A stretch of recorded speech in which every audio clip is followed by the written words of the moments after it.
ako'y manguha ng halamang gamot mga kaubayan. Ayun, ang dami. Ang daming halamang gamot doon, oh. Kukuha po ako mga kaubayan. Itong halamang gamot na ito ay napaka-importante po. Ito po.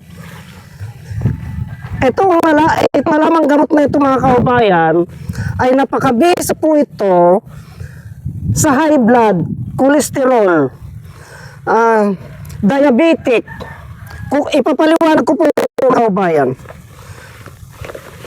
Ang dami. Kadalasan, pag kailangan kong halamang gamot, dito po ako tumatakbo. Ito po siya mga kaubayan, no? Ito yung tinatawag na alusiman. Itong alusiman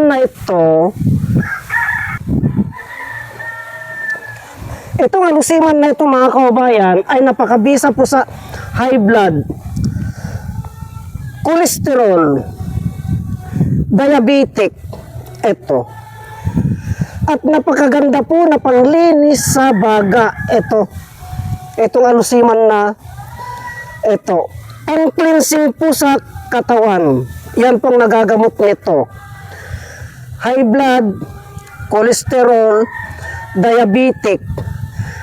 Panglinis ng baga, pang-cleansing sa katawan, pampalakas ng mga buto-buto. Ang proseso ng paggamit nito ay linalaga lamang po ito, buo po yan mga kaubayan. Linalaga ito, buo po yan. Yan.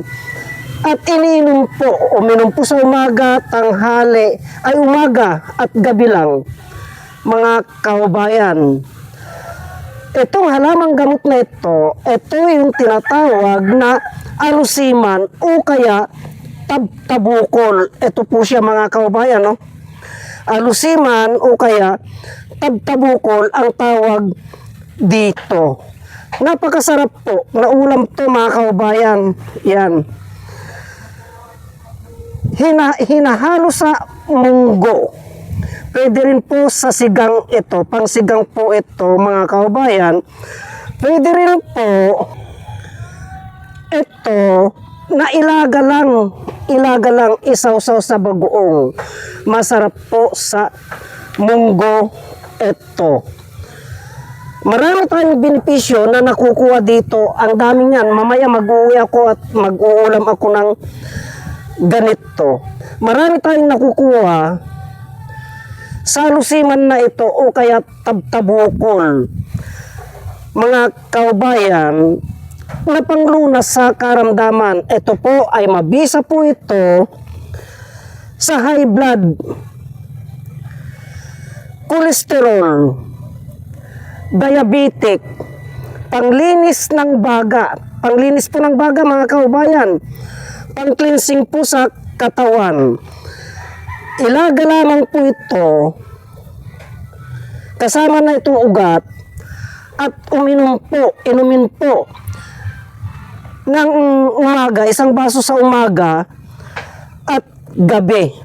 Yan po mga kaubayan. Pagkatapos po, pwede na po ninyong ulamin ito.